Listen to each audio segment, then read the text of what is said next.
ध्यान से देखिए, अब हम लोग कंसिस्टेंसी और इनकंसिस्टेंसी का सवाल लगा चुके हैं। उम्मीद है कि आसान सवाल सारे लगा लिए होंगे, कठिन तो कोई है ही नहीं, तो सारा सवाल क्या हो गया होगा, लग गया होगा। ठीक है, अब जरा एक सेकंड, किसी का फोन आ रहा है। अब हम लोग पढ़ेंगे, याद करिए कि 2.1 हमने नहीं पढ़ाया था और उसमें है लीनियरली डिपेंडेंट और लीनियरली इंडिपेंडेंट ऑफ वेक्टर। ये एक टॉपिक हुआ करता था, याद आ रहा है। और उस टॉपिक में मैंने कहा था कि ये जो कंसिस्टेंसी और इनकंसिस्टेंसी का कॉन्सेप्ट है वो लगेगा और इसलिए उसको बाद में होना चाहिए। तो उसी टॉपिक को हम लोग आज विचार करेंगे, हालांकि उसके कुछ सवालों को हमने लगवा दिया था, याद आ रहा है। चलिए ध्यान दीजिए, let us consider system of R vectors such that x1 is equal to, ध्यान दीजिएगा, a11 a12 dot a1n, x2 is equal to a21 a22 dot a2n, x3 is equal to a31 a32 a3n और xr is equal to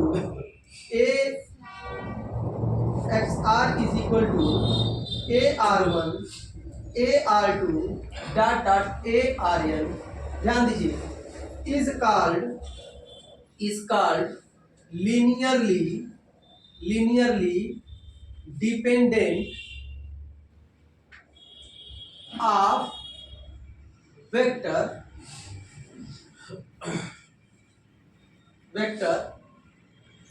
if there exists R constant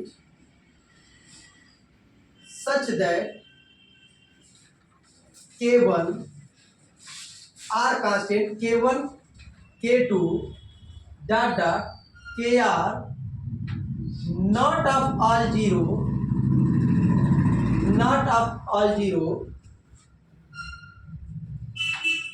such that K1 x1 plus K2 x2 plus K2 x2 plus K3 x3 plus dot Kr xr is equal to 0।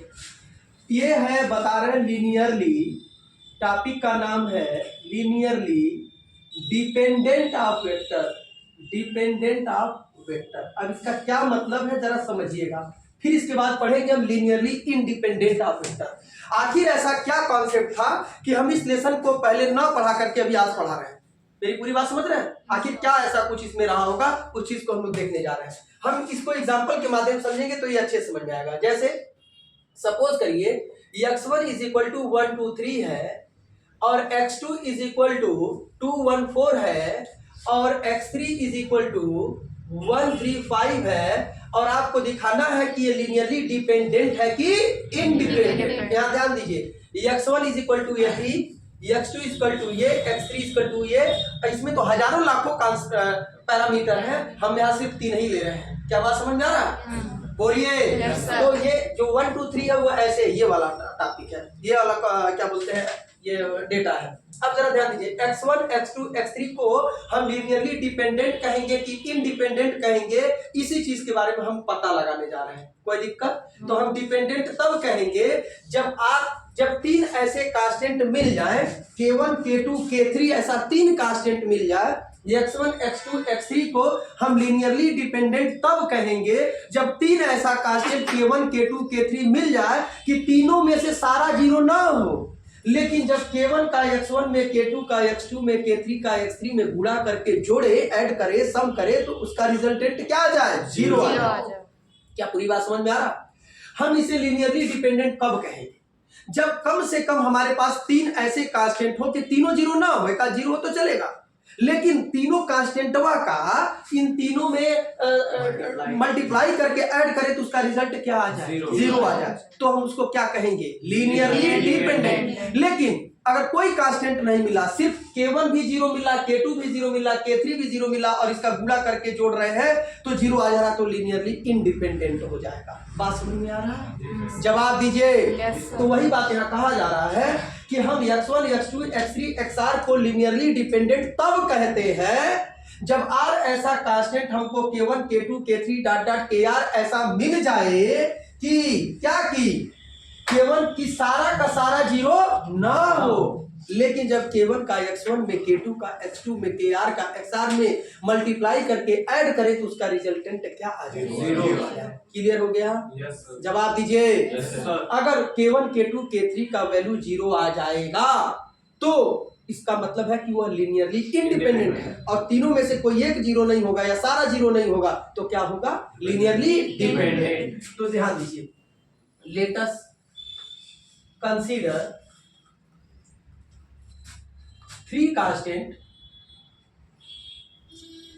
K1, K2, K3 such that K1 x1 plus K2 x2 plus K3 x3 is equal to 0। मान लिया हमने 3 constant ऐसा है जो K1 का x1 में, K2 का x2 में, K3 का x3 में मल्टीप्लाई करके ऐड करें तो रिजल्ट क्या आ जाएगा? 0 आ जाएगा। मेरी बात समझ में आ रहा? जवाब चाहिए। यदि K1, K2, K3 का वैल्यू तीनों 0 हो गया तो लीनियरली इंडिपेंडेंट होगा, और कोई एक 0 नहीं हुआ या सारा 0 नहीं हुआ तो क्या हो जाएगा? डिपेंडेंट। हमने मान लिया कि 0 क्या, पता करेंगे K1, K2, K3 का वैल्यू, तो K1 x1 के जगह पर 1 2 3 लिख लेंगे, प्लस K2 x2 जगह पर 2 1 4 लिख लेंगे, प्लस K3 और x3 के जगह पर 1 3 5 लिख लेंगे, इज इक्वल टू 0। अब जरा ध्यान दें, K1 में से मल्टीप्लाई करेंगे K1 2K1 3K1 प्लस भैया क्या होगा? जवाब चाहिए 2K2 plus K2 sorry plus नहीं 4K2। समझ में आ रहा होगा भैया? अब प्लस यहाँ क्या होगा बाबू? K3 3K3 5K3 is equal to क्या है? 0। अब यहाँ से ध्यान दीजिए, K1 ऐसे ये सेट को ऐसे जोड़ते हैं, K1 प्लस 2K2 प्लस, बोलिए जवाब दीजिए, K3, फिर क्या होगा? 2K1 plus K2 plus 3K3, फिर बताइए 3K1 plus 4K2 plus 5K3 is equal to 0 0 0। अब बताइए K1 plus 2K2 plus K3 is equal to, compare करिए 0। समझ में आ रहा है क्या? अब बताइए, अब बोलिए आप लोग 2K1 plus K2 plus 3K3 is equal to 0। आगे बोलिए 3K1 plus 4K2 plus 5K3 is equal to 0। अब इनको हम सॉल्व करेंगे और सॉल्व करके हम देखेंगे कि K1, K2, K3 का वैल्यू 0 आ रहा है कि नॉन 0 आ रहा है। अरे बोलिए ना। Yes sir. अब ये बताइए, ये x y z अगर समझे तो system of homogeneous linear equation हो गया कि नहीं हो गया? जवाब दीजिए। Yes sir. इसको हम क्रेमर रूल से सॉल्व नहीं कर सकते, इसमें हम K1 का वैल्यू निकाल लें और फिर इसमें रखे नहीं करें। ये बच्चों वाला खेल बंद करिए, क्योंकि ये फर्स्ट सेमेस्टर में पढ़ चुके हैं। यहाँ पर with the help of consistency and inconsistency you have to find out the value of K1, K2 and K3। मेरी बात समझ आ रहा है? तो अब हमें बताइए, ये लेसन जो है, अच्छा मान लिया लेट अस सपोज दैट कि आप इसे क्रेमर के रूल से सॉल्व कर ले रहे हैं। मान लिया किसी और मेथड से सॉल्व एलिमिनेट करके सॉल्व कर रहे हैं, जैसे इसका वैल्यू K3 का वैल्यू हटा दीजिए, K1 K2 में लगा दीजिए, समीकरण निकाल लीजिए। लेकिन अभी 10 इक्वेशन इस तरह से 10 वेक्टर आ जाएगा, तब क्या करेंगे? तब वो नियम लगाएंगे, बारी बारी हटाएंगे, गुणवती आ जाएगा, तब हमें कौन सा नियम लगाना पड़ेगा? यही नियम लगाना पड़ेगा। अरे बोलिए। Yes sir. तो जब यही नियम लगाना पड़ेगा तो इस नियम को तो हमको पहले पढ़ना है, कंसिस्टेंसी और इनकंसिस्टेंसी पहले पढ़ेंगे तब ना ये पढ़ेंगे। Yes sir. जवाब दीजिए मुझे। Yes sir. क्लियर हो गया? अब इसको कैसे लगाएंगे आप ध्यान दीजिए। 1 2 क्या करेंगे? 3 2 1 4 1 3 5। हालांकि किताब में ये पहले दिया है, जो पहले होना नहीं चाहिए। अभी समझ में आ रहा क्यों नहीं होना चाहिए? अब जरा ध्यान दीजिए। अब यहाँ पर आप क्या करेंगे? 1 खुशी की लहर दौड़ उठे, क्योंकि 1 पहले से। अब क्या करेंगे? इसकी मदद से हम बाकी को क्या करेंगे? नीचे वाले भैया क्या होगा? आठवीं जगह पे R3 माइनस 3R1, 3 1 जा 3, 3 माइनस 3 0, 3 2 जा 6, 4 माइनस 6 माइनस 2, 3 1 जा 3, 5 माइनस 3 2। बोलिए अब R2 जगह पर 0 करेंगे, R2 माइनस 2R1, 2 1 जा 2, 2 माइनस 2 0, 2 2 जा 4, 1 माइनस 4 माइनस 2 1 जा 2, 3 माइनस 2 1, 1 2 और क्या हो गया 1। अब इसे क्या करेंगे 1, क्या करेंगे 1, तो 1 करने पढ़े कि नहीं पढ़े, और पढ़ाया था K1 K2 K3 is equal to 0 0 0। अब यहाँ पर क्या करेंगे 1, क्या करेंगे 1 करने के लिए R2 को माइनस से गुणा करके R3 को जोड़ लीजिए, तो 1 2 1 हो जाएगा। ये 3 माइनस 2 क्या हो जाएगा 1, और ये क्या हो जाएगा माइनस और प्लस 2, तो 1 हो जाएगा। 0 माइनस 2 और ये 2 हो जाएगा। सब लोग समझ गए होंगे। अब जरा ध्यान दीजिए, इसकी मदद से क्या करेंगे 0। इसके देखिए आ रहा है क्या, कैमरे में आ रहा है ये। अब जरा ध्यान दीजिए, अब इसकी मदद से K1 K2 K3 is equal to 0 0 0। अब इसकी मदद से R3 के जगह पर क्या लिखेंगे R3 प्लस 2R2। बोलिए ना, तो 0 0 और 2 1 कम 2 2 और 2 4, 0 1 1 और 1 2 और क्या आ गया 1। अब यहाँ समझना भैया इसका कॉन्सेप्ट क्या था। इक्वेशन कितने हैं यहाँ पर 3। कितने इक्वेशन 3, और वेरिएबल कितने K1 K2 K3 वो भी कितना 3, और संयोग से इसका रैंक भी कितना 3। अगर सबका वैल्यू 3 आ गया तो ये दिस इंप्लाइज है या इट है कितना सॉल्यूशन इनफाइनाइट। कौन बोल रहा है, रिवाइज करके आया करो बाबू। इट है यूनिक सॉल्यूशन या जीरो सॉल्यूशन, याद आ रहा है। और इसको लगाने के पहले ही हम जान गए कि इसका उत्तर क्या आएगा 0 0 0। मन करे तो लगा लीजिए, 1 में K1 से मल्टीप्लाई करिए तो क्या होगा K1 plus 2 K2 plus K3 is equal to 0। फिर क्या होगा K2 plus K3 is equal to 0। फिर 4 K3 इज इक्वल टू 0, तो K3 इज इक्वल टू 0। इसमें रखेंगे तो K2 इज इक्वल टू 0 और इसमें रखेंगे तो K1 इज इक्वल टू 0 और तीनों 0 आ गया। इसका मतलब ये हुआ कि यह नॉट ऑफ ऑल 0, ये सारा 0 हो गया। इसका मतलब ये लीनियरली क्या है इंडिपेंडेंट। और इंडिपेंडेंट का कांसेप्ट हमने नहीं दिया अभी। कोई मेरी बात सारे लोग समझ गए, जवाब दीजिए।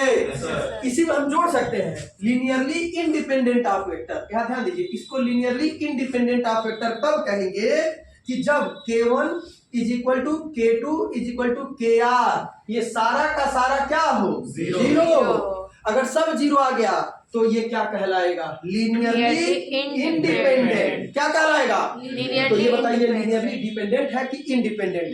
इंडिपेंडेंट। तो क्या लिखेंगे, यहाँ से लिख लीजिएगा कि since K1 K2 K3 are 0, therefore क्या therefore x1 x2 x3 are linearly independent. मेरी बात समझ आ रहा है। अब जरा ध्यान दीजिए, हो सकता था कि इसके इनफाइनाइट सॉल्यूशन हो जाते। बोलिए अगर रैंक इसका 2 हो जाता तो इनफाइनाइट सॉल्यूशन होता, और इनफाइनाइट सॉल्यूशन होता तो यह लीनियरली क्या बन जाता डिपेंडेंट, क्योंकि सॉल्यूशन आने लगता इनफाइनाइट तो सारा 0 होता नहीं। क्या पूरी बात समझ में आ गई? तो अब बताइए ये पहले पढ़ना जरूरी है कि पहले कंसिस्टेंसी इनकंसिस्टेंसी पढ़ना जरूरी है? कंसिस्टेंसी, और तब जाकर के इसको होना चाहिए। क्या पूरी बात समझ गए? अगर अभी ये 5 ऐसे दे दे 6 दे दे तब तो आप सॉल्व करते रह जाएंगे अगर ये मेथड ना रहे तो। क्या पूरी बात समझ गए? जवाब दीजिए। तो ऐसे लिखिए और ये लिखिए, उसके बाद फिर हम डिपेंडेंट वाला बता देते हैं, भाई एक एग्जांपल दे देते हैं, ठीक है? नोट कर जा रहे हैं लीनियरली इंडिपेंडेंट ऑफ वेक्टर। क्या देखने जा रहे हैं? Linearly dependent. तो सब कुछ यही रहेगा, बस यहाँ इन हटा देंगे और यहाँ से K1 कामा K2 कामा K3 dot dot dot dot और यहाँ क्या लिख लेंगे नॉट ऑल 0। कोई दिक्कत किसी को? हम एक एग्जांपल ले लेते हैं और आपको बता देते हैं, ध्यान से देखिएगा डिपेंडेंट का। जैसे सपोज करिए कि x1 इज इक्वल टू है 1 2 3 और x2 इज इक्वल टू है 2 4 6 और x3 इज इक्वल टू है 1 2 1। कोई दिक्कत किसी को? हमें दिखाना है कि लीनियरली डिपेंडेंट है या इंडिपेंडेंट। एक ट्रिक आपको बता रहे हैं लेकिन हमेशा काम नहीं आएगा। जैसे अगर इस तरह का रहेगा तभी काम आएगा, तो पकड़ लीजिएगा, यहाँ ध्यान दीजिए, ये वाला इस पर डिपेंड कर रहा है, 2 1 जा 2, 2 2 जा 4, 2 3 जा 6, तो जान लीजिए लीनियरली डिपेंडेंट है, डिपेंड कर रहा तो डिपेंडेंट है। मेरी बात समझ रहा? लेकिन ऐसा भी हो सकता है जैसे ये 1 2 3 है, ये 3 4 5 हो जाए, जैसे ये हो जाए 5 6 7 हो जाए, तो भी यह लीनियरली डिपेंडेंट ही होगा। मतलब कि ऐसा नहीं है कि अगर ये क्रमबद्ध ऐसे मल्टीप्लाई करने में नहीं आ रहा है तो लीनियरली, इसका मतलब समझ लीजिए कि यह इंडिपेंडेंट हो गया। मेरी बात समझ रहा है? मैं बस इतना कर रहा, इसका उल्टा नहीं समझना है, आपको बस ये समझना है कि अगर इस किसी एक में मल्टीप्लाई करने पर दूसरा आ जा रहा है तो लीनियरली डिपेंडेंट है। ये नहीं समझना है कि नहीं आ रहा है तो लीनियरली इंडिपेंडेंट है। क्या मेरी बात समझ रहा है? नहीं आ रहा तो चेक करना पड़ेगा। क्या पूरी बात समझ गए? Yes sir. जैसे आप लोग बताइए, जैसे 3 है 5 है 1 है, और यहाँ से है 2 है 1 है 3 है, जैसे यहाँ 6 है 10 है और 2 है, ये लीनियरली डिपेंडेंट है कि इंडिपेंडेंट? लीनियरली डिपेंडेंट है। अब जैसे मान लीजिए यहीं पर 1 आ गया, ये लीनियरली डिपेंडेंट है कि इंडिपेंडेंट? चेक करना पड़ेगा। अब ये ना कहिएगा कि यह इंडिपेंडेंट है। मेरी बात समझ में आ गई? जवाब दीजिए। अब जरा इसको समझिए कि है कैसे है, इसको देखिए ध्यान से। हमने मान लिया, let us consider 3 constant K1 K2 K3 such that K1 x1 plus K2 x2 plus K3 x3 is equal to, मान लिया भैया क्या है? 0। अब यहाँ से K1 x1 के जगह पे 1 2 3 प्लस K2 x2 जगह पे 2 4 6 प्लस K3 और x3 जगह पे 1 2 1 इज इक्वल टू 0। अब जरा देखना बाबू, अगर आप कहें तो मैं डायरेक्ट कर दूं, K1 प्लस कर दे 2 K2, तेज बताइए, सबको समझ में आ रहा है ये? Yes sir. अब प्लस क्या हो जाएगा? K3। फिर बताइए अब क्या कर दे? 2 K1 plus 4 K2 plus 2K3 plus 2K3। फिर बताइए 3K1 plus 6K2 plus K3 is equal to 0। Clear हो गया? अब बताइए K1 plus 2K2 plus K3 is equal to 0। फिर बताइए 2K1 plus 4K2 plus 2K3 is equal to 0। फिर बताइए 3K1 plus 6K2 plus K3 is equal to 0। यहाँ से क्या हो जाएगा? 1 2 3 2 4 6 1 2 1 क्या हो जाएगा? K1 K2 K3 is equal to 0 0। अब देखो ध्यान से, इसको अगर आपसे कोई क्रेमर रूल से लगा दीजिए। क्रेमर रूल हमारे सिलेबस में नहीं, फर्स्ट सेमेस्टर में था। बोलिए, अगर क्रेमर से ही लगाना था तो फिर यहाँ रैंक पढ़ाने की क्या जरूरत है मुझे? कंसिस्टेंसी क्यों बताया? क्या पूरी बात समझ? सिलेबस में क्यों दिया? ये कॉमन सेंस की चीज है कि आपको कैसे। अब जैसे मान लो यहाँ K3 इज इक्वल टू, उधर करते हैं minus K1 plus 2 minus 2K2, लिख सकते हैं। वो वैल्यू उठा के इन दोनों में रख दे, तो किसमें इक्वेशन मिलेगा? K1 और K2, और फिर उसको सॉल्व करें। यही बात समझ में आ रहा है? वो सब तरीका नहीं, वो तरीका नहीं है लगाने का। अगर उस तरीके से आप लगाएंगे तो हमेशा आपका जो रिजल्ट आएगा ना वो 0 0 0 आने लगेगा। मेरी बात समझ में आ रहा? और वो तरीका सही भी नहीं है। और 0 ना अगर नहीं आ रहा तो भी वो तरीका सही नहीं है। क्यों नहीं है? क्योंकि that method are not present in your syllabus. वो तो पिछले 9 10 11 12 में पढ़े हैं आप पार्टिकुलरली फर्स्ट सेमेस्टर में पढ़े हैं। बोलिए, यहाँ पर you have to solve this system of linear equation with the help of consistency and inconsistency by using the rank method। मेरी बात समझ में आ रहा है? फर्स्ट ऑफ ऑल आपको स्टडी करना पड़ेगा कि ये पहले देखिए होमोजीनियस है कि नॉन होमोजीनियस है। होमोजीनियस। और उसकी कंसिस्टेंसी अगर आप निकाल लेंगे पता चल जाएगा, तो उसके आधार पर इसके दो ही सोल्यूशन होंगे, या तो 0 सोल्यूशन होगा या तो इनफाइनाइट सोल्यूशन होगा। बोलिए, तो अब उससे हमें पता चलेगा अगर इनफाइनाइट हो गया इसका मतलब वो इंडिपेंडेंट हो गया, सॉरी डिपेंडेंट हो गया, और 0 सोल्यूशन हो गया जीरो सोल्यूशन हो गया तो इसका मतलब ये इंडिपेंडेंट है, और इनफाइनाइट सोल्यूशन हो गया इसका मतलब करके देख लीजिए। सबसे पहला काम क्या करेंगे? सबसे पहला काम क्या करेंगे?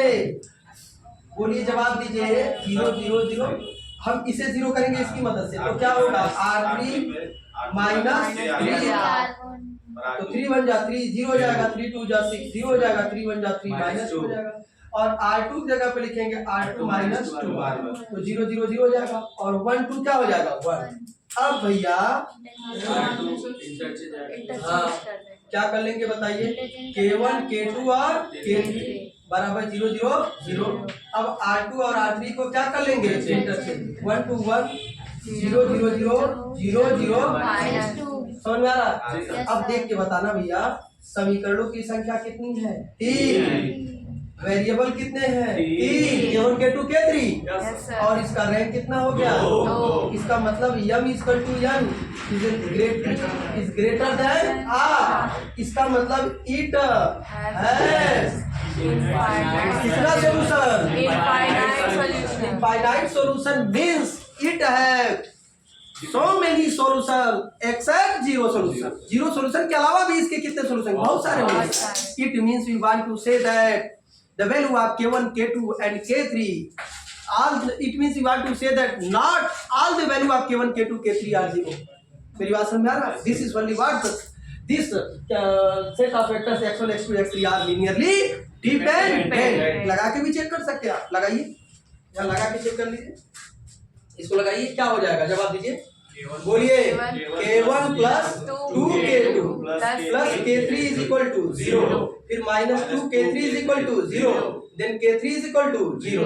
अब ये वैल्यू उठा किस में रखेंगे, तो K1 प्लस, बोलिए क्या होगा, 2K2 इज इक्वल टू 0। अब इनमें से किसी एक को हम R मान लेंगे, K2 बराबर हम K मान लेते हैं, बोलिए। तो K1 इक्वल टू क्या होगा, माइनस 2 नहीं हो गया। अब यहाँ से ऐसे करते थे, याद करिए क्या करते थे, K1 K2 K3 is equal to minus क्या होगा 2K K और 0, और K को हम बाहर कर लिए, क्या हो जाएगा माइनस 2 1 0, होगा कि नहीं होगा। अब अगर हम K की जगह पर मामूली 1 रख दें, K की जगह पर मामूली क्या रख दे 1, तो K1 इक्वल टू क्या होगा minus 2, K2 is equal to 1 और K3 इज इक्वल टू 0। देखिए इसको सेटिस्फाई कर रहा है कि नहीं, तीनों को देख लीजिए, करेगा, बात समझ आ रहा है।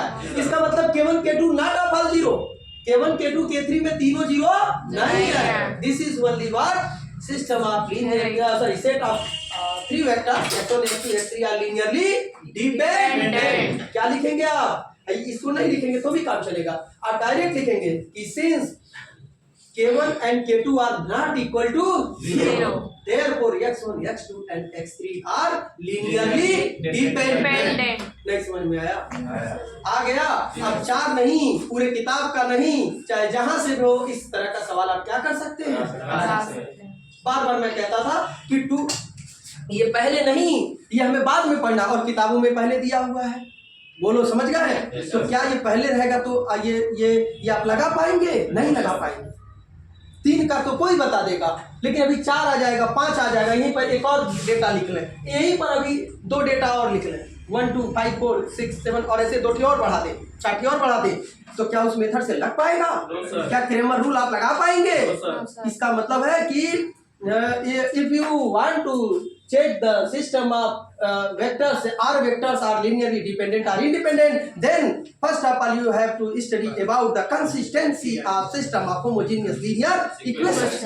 You have to understand the basic concept of the consistency of the system of homogeneous linear equation, and also you have to, if you want to understand or solve or check the consistency of the system of homogeneous linear equation, then first of all you have to study about the rank, because with the help of rank you can check the consistency of the system of homogeneous linear equation, and if you are able to check the consistency of system of homogeneous linear equation, then you can solve this type of question। कोई दिक्कत, कोई confusion, आज के लिए इतना ही।